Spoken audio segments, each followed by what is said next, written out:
So I'm Kaylene Sasse, a member here at Emmaus, and I'm so happy to speak to you today about the topic of the edification of poetry, which is something that is near and dear to my heart. And I've been praying for all of you prior to this event and praying that God would bless this time and hope that something I say will touch your heart or will move you today.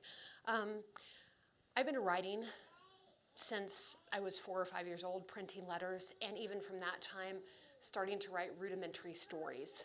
It's like it was in my blood. I just love writing. But it wasn't until I was in middle school and my early teen years that poetry started to capture my heart. However, when I was in school, I don't remember really having much formal education about poetry. I just remember being at some beautiful scenic spot and some words popping into my brain and thinking, this is how I want to say this in words, what I'm seeing with my eyes. And I said to my dad, "Dad, do you have any paper?" And he had like a bank slip or something in his pocket. And I grabbed the pen from his pocket and I wrote it down before I forgot it. And thus began this journey of seeing and hearing things in strings of words.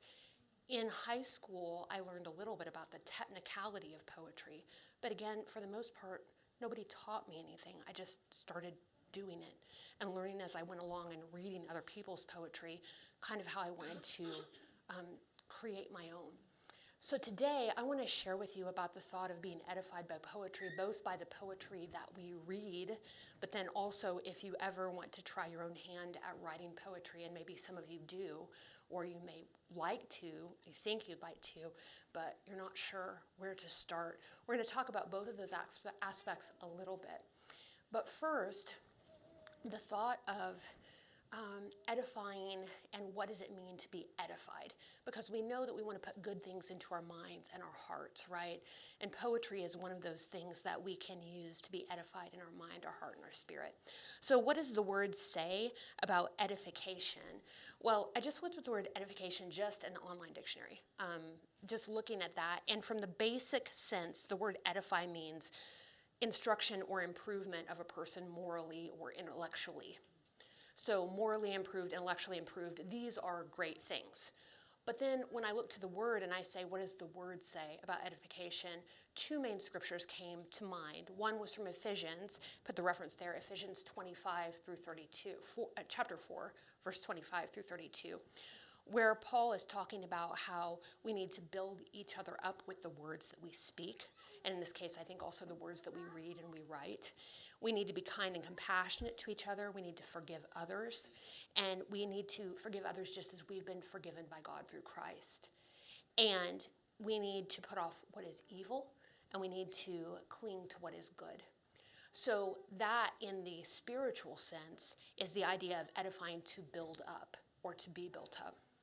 And then also in Philippians 4:8, we're told to think on what is true, what is noble, what is right, what is pure, what is praiseworthy, what is admirable, what is excellent. These are things that we're supposed to think about. So if you say to me, Kaylene, if I want to read a poem, or I'm thinking about writing a poem, what do I focus on so that it would be edifying to others? I would say you can read about a wide variety of topics. Many of the poems that I'm going to show you today or read for you or introduce you to are focused on spiritual things or biblical things. But certainly there are other poems that you can read that are about friendship or the beauty of nature or the beauty of some other thing that we see out in society or in culture or romantic love. Those can still be edifying as long as they're pointing us to what is true and what is good. So I wrote 3 questions over here. I'm a bit tethered. But I have these, and you can certainly take a picture later. And I thought to myself, what truth does it magnify? What beauty does it bring? And what treasure does it hold? And in what treasure does it hold, I'm thinking both in the present moment, but also maybe later in my life. Because I don't know about you, but sometimes I've read something or I've heard something at one point in my life, and then if I revisit it later, it strikes me differently, right? Because I'm at a different point in my life. I've had more life experience, or I've learned different things along the way.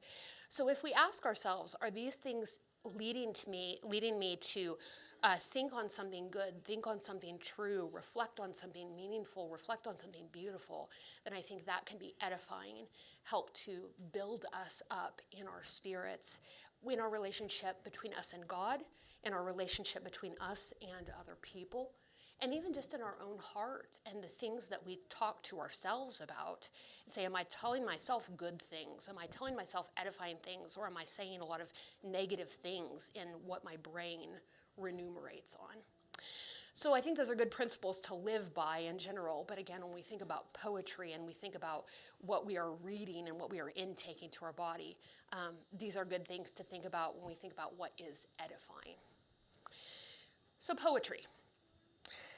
I feel kind of old-fashioned in saying I love poetry, and I love poetry that rhymes. Because it's not really, yay, thank you, somebody else, Mary, my friend in the back. I see a couple other high signs. This is great. But it feels very not in vogue because modern poetry is kind of like modern art, you know? It's kind of free form, and a lot of times it doesn't have any rhyme to it, and it's like, what is this really? It's kind of like a sentence that's been broken in parts. It may feel that way sometimes. There is a place for non-rhyming poetry.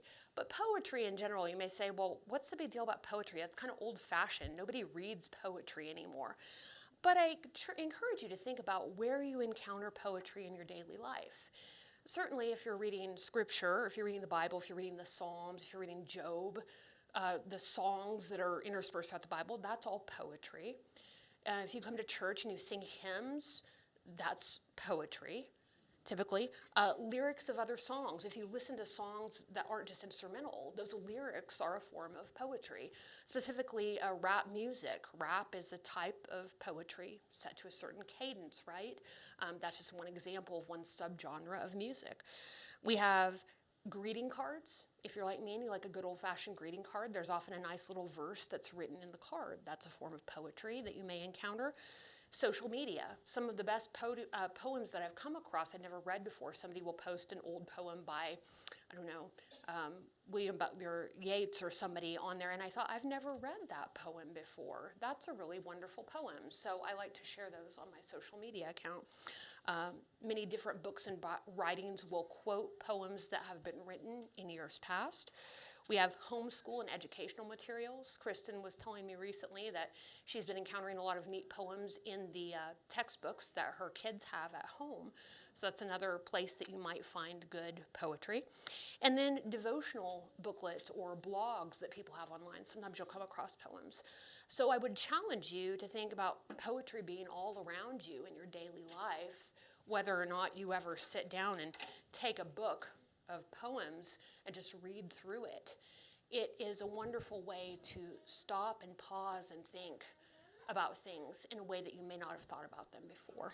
Now to talk about the edification of reading poetry. So we say that.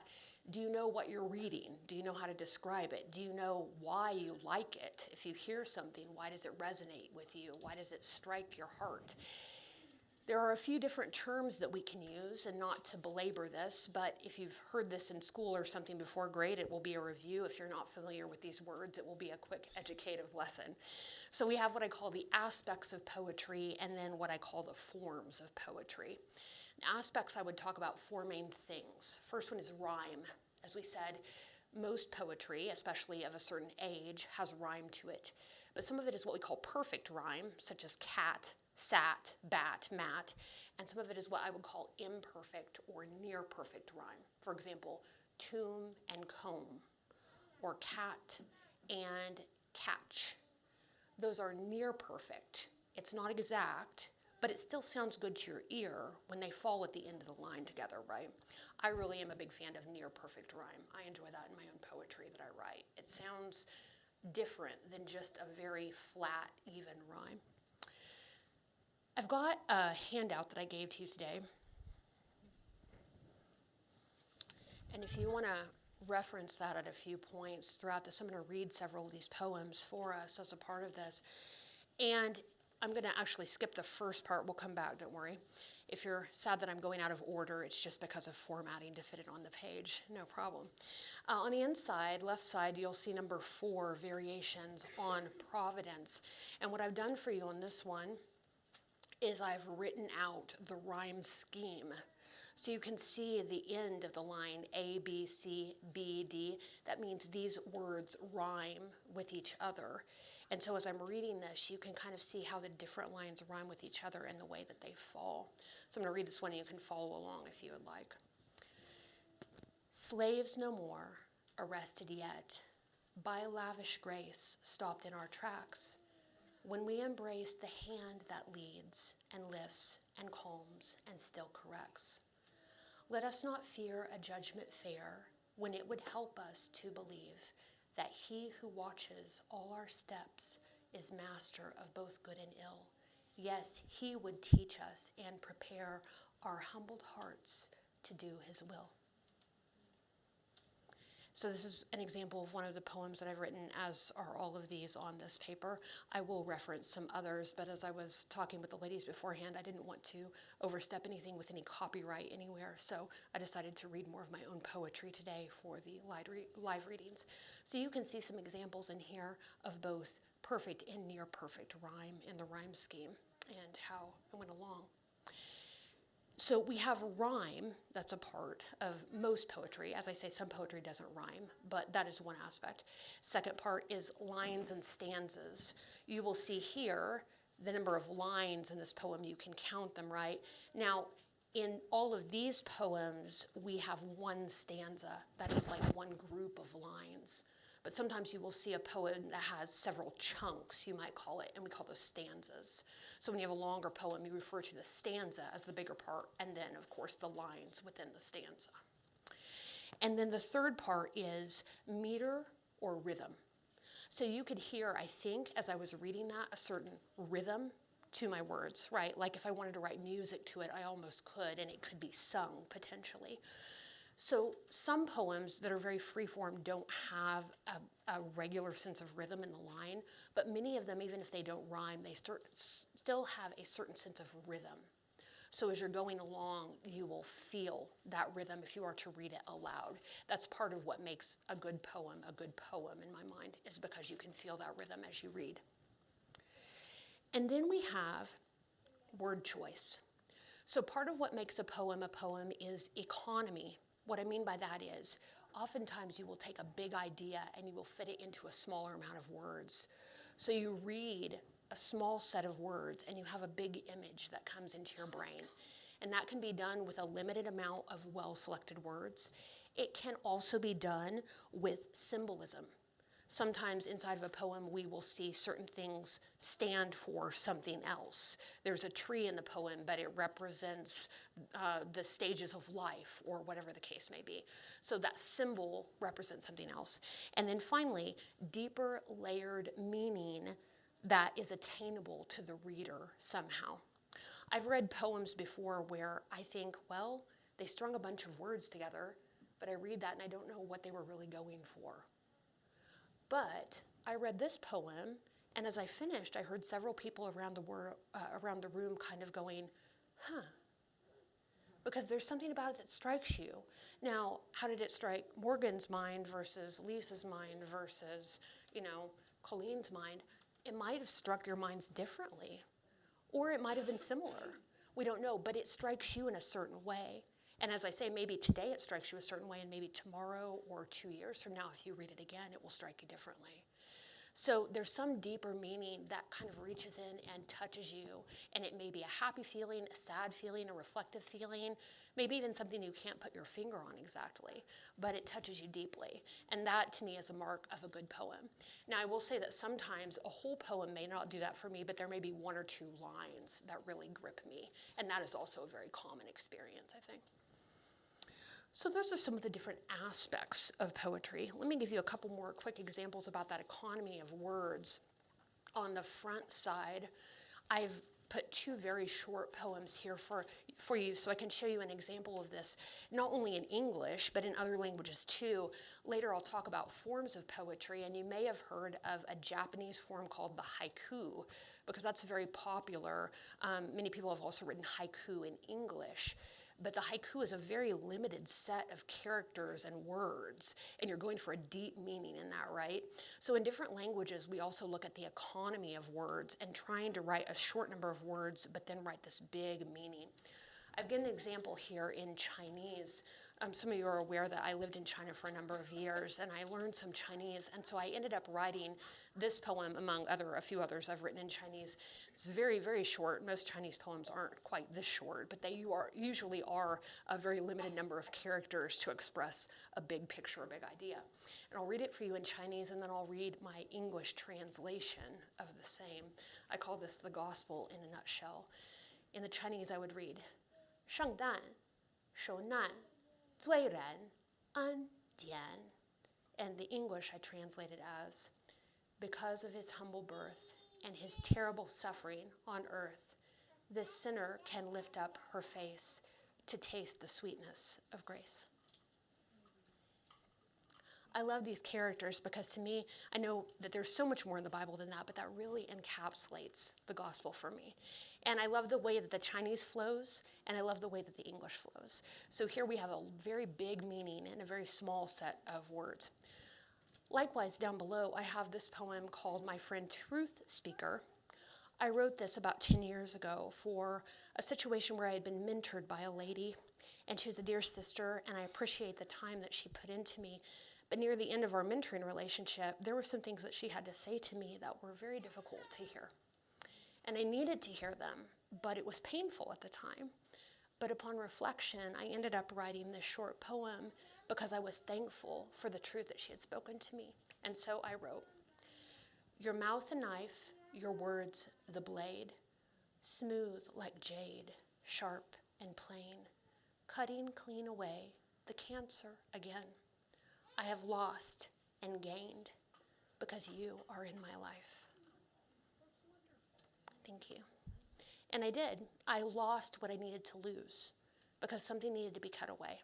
But I gained because she took the time and the strength to say something that temporarily felt like it damaged our relationship. But in the end, it was what I needed, and it was what was good for us. So this is another example of, I think, a very short poem that packs a powerful punch. And when I think of that and I think of her relationship, to me, I'm very thankful for her. So there's an example of economy. Now, forms of poetry. I'm keeping an eye on the time here because I know your time is precious, and we've also got people coming later for soccer outreach. Forms. You may have heard of several of these terms, and I'm going to go through a few of them and also give you a couple of examples. First is what we call a couplet. Couplet, we hear the word couple and we think of two. So a couplet is when we have two lines that go together. Okay, I'm going to give you an example. Now I know some of you are kind of sitting far away from me, so I don't know how well you can see this. But this is a book of poetry that I have read from, and you can see how you have two lines, two lines, two lines, two lines. So it's a longer poem, but she breaks it into two lines at a time. Those are called couplets. So you can have a poem that's just two lines long, that's all it is, and it has one whole idea in it, and that's a single couplet. Or you can have a poem that has many stanzas, and each one is a couplet. So it's one form of poetry. Another form is the triplet. So as the name suggests, it's the same idea, but it's 3 lines. So you'll have 3 lines, and often within those lines there may be some kind of a rhyme scheme or a rhythm pattern that follows. And again, there may be multiple stanzas that are all triplets. Another one we have is what we call the haiku. I referred to this earlier, and you may have heard of that one. The Japanese also have a form that's called the tanka. And the tanka is very similar to the haiku in that it's a short number of lines. The tanka, I believe, is 5 lines, and each line only has a certain number of syllables that can fall in it. I actually, for 1 year for our anniversary, wrote Paul, my husband, a whole book full of tankas to represent our life together at that point. Because the irony in God's economy is that he gave me a wonderful husband who is not really into poetry. But I love poetry, so we compromised, and I found he loves short poems. So if I can write him a short poem, he is happy. So I'm like, here's a whole book of tankas. Each one is only 5 lines long. He was very happy at that point. Yeah, so that's a tanka and a haiku. And again, Japanese forms, but people often use them in English. there's a sonnet. Now, many of you who are in school may have encountered Shakespearean sonnets.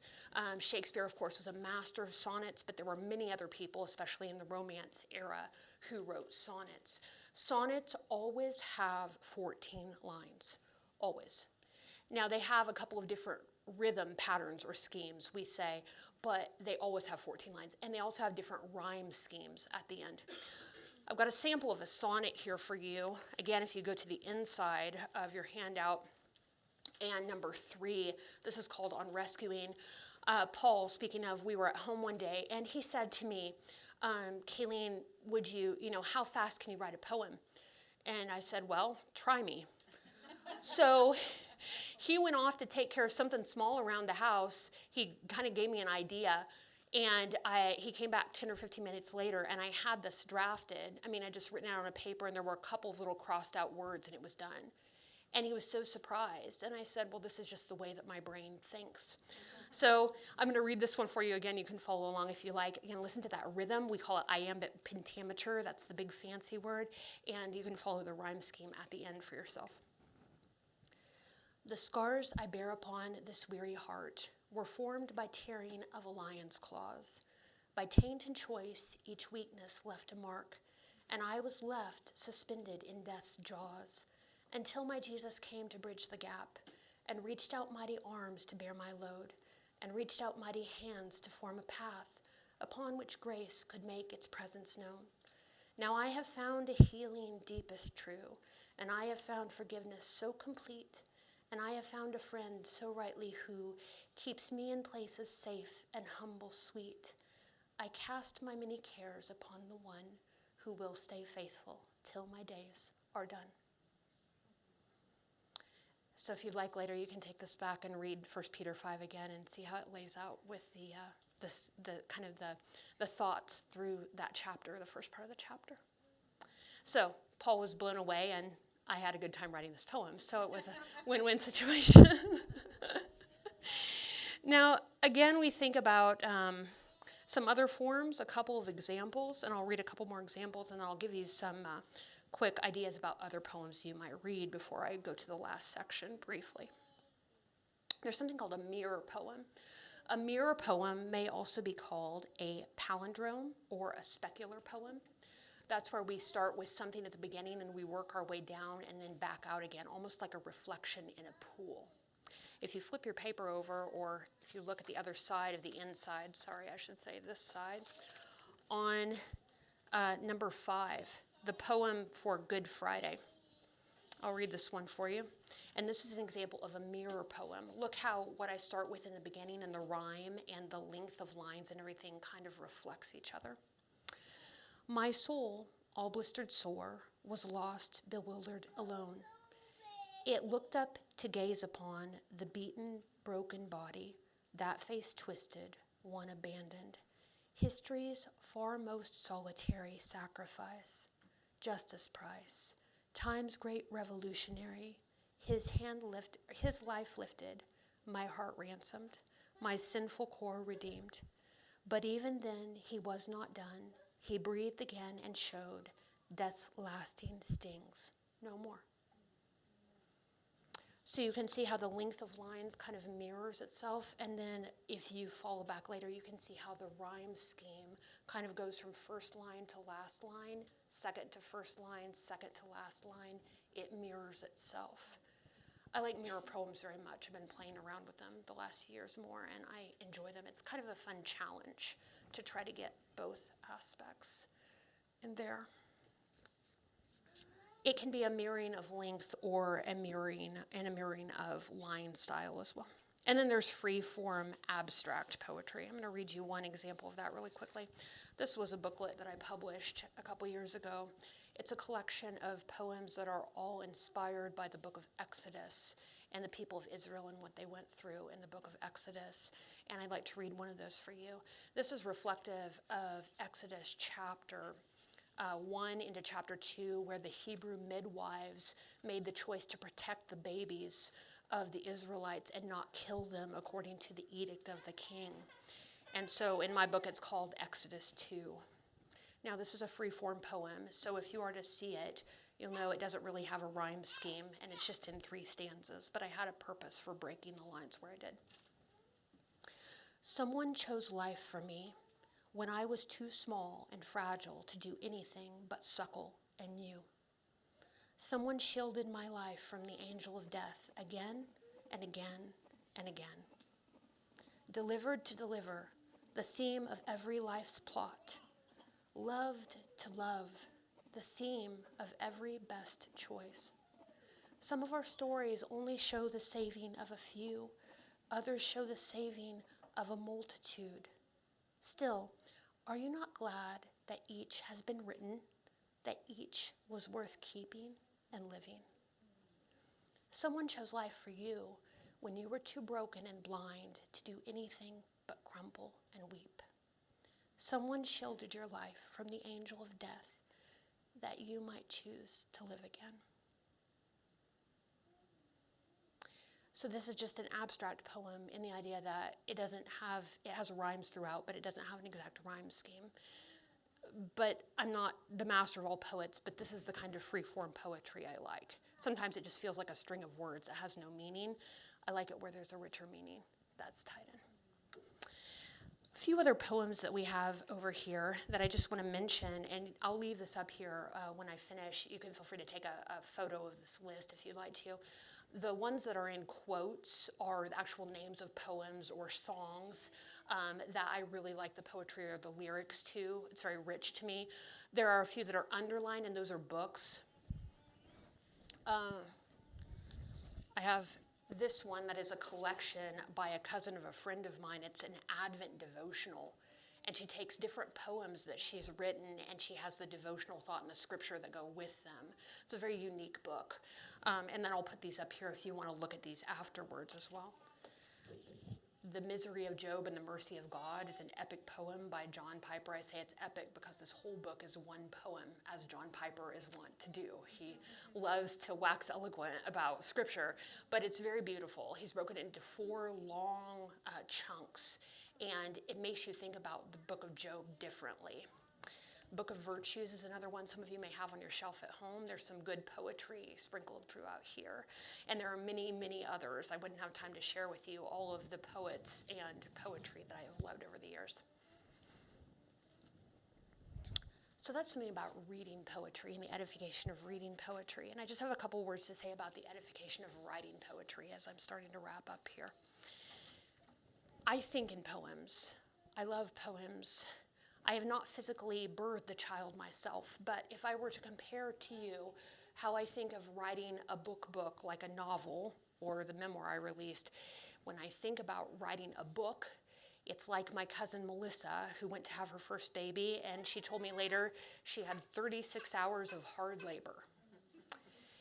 And for me, writing a poem is like my friend Kate, who with each one of her births, I believe, she said she had contractions for like 15 to 30 minutes, and then she had 3 pushes, and the baby was out. Poetry like that is for me. It just ruminates in my brain for a short time, and then boom, it's out. So I would encourage you that if you would like to write poetry, or you've thought about it, and it's more work for your brain than that, don't stress. The point is enjoying the exercise, however you do it. And even if you don't feel like you ever want to share your poem with anybody else, and it's just between you and God, it's your own exercise, that's fine too. But it is a nice way to just open up your brain and try something creative. I want to read to you a couple more quick examples of my own poetry, and then I have a little treat for you at the end. On the inside of your handout, we have one more of those short poems that I wrote for my husband, Paul. This is not a Tonka, but it is one that I wrote, number 6, on our anniversary for him last year when we were celebrating year number 4. I would encourage you that if you want to try your hand at writing a poem for someone you love, such as a spouse, a friend, a child, a sibling, it's a wonderful way to show a bit of your heart. And this is what I said to Paul last year. With all I couldn't say, you still welcomed me in and let me come to stay, renewed my trust again. Through days and years we've grown and will continue to, where love abounds in joy and pain meets mercies new. With you now in my life, I have so much to praise our great and gracious Father for all I couldn't say.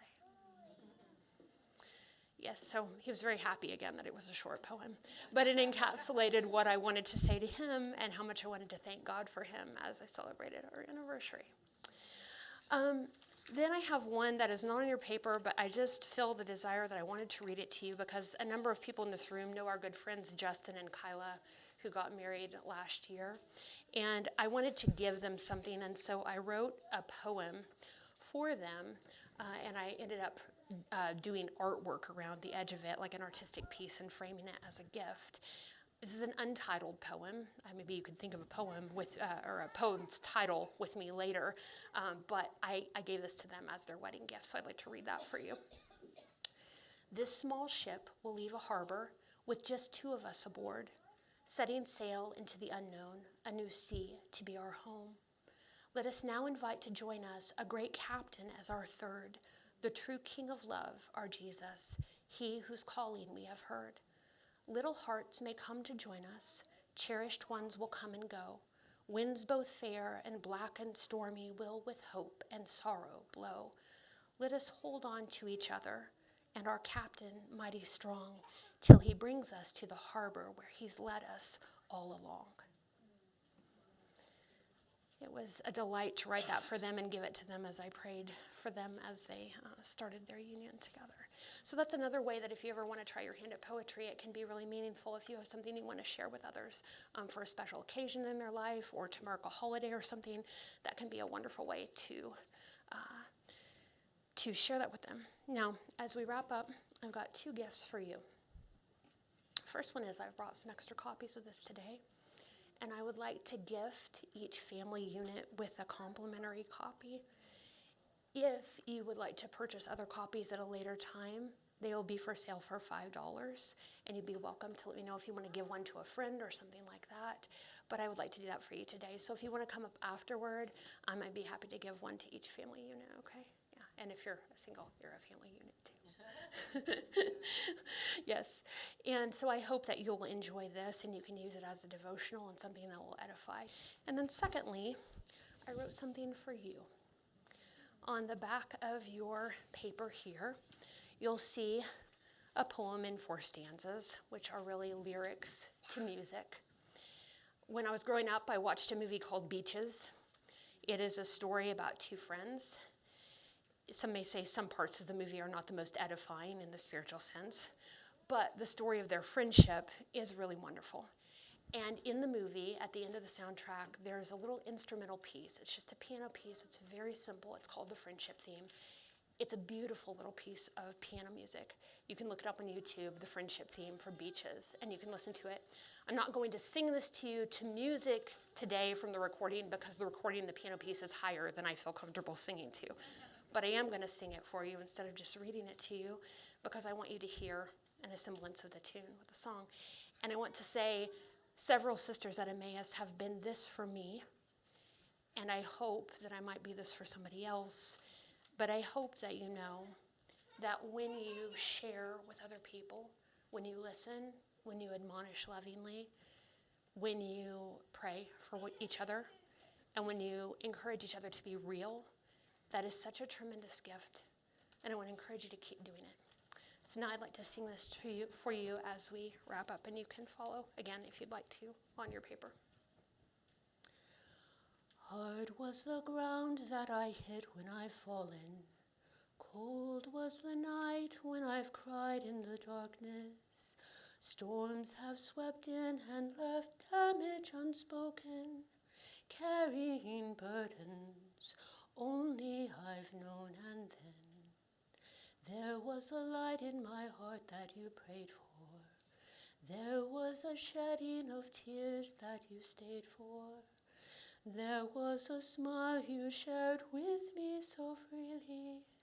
There was a moment you saw me clearly, but you did not turn away. Yes, you helped me up when you took my hand, listened before you would soothe, spoke words of kindness and truth. In your example I learned it, what our Lord meant when he said, all who give in return will be blessed. Now I seek chances to repay this goodness, lifting another who faces a weakness. And I'll remember your love while I bear her. I hope you know it. I hope you hear. May God uplift you. Thank you, my dear.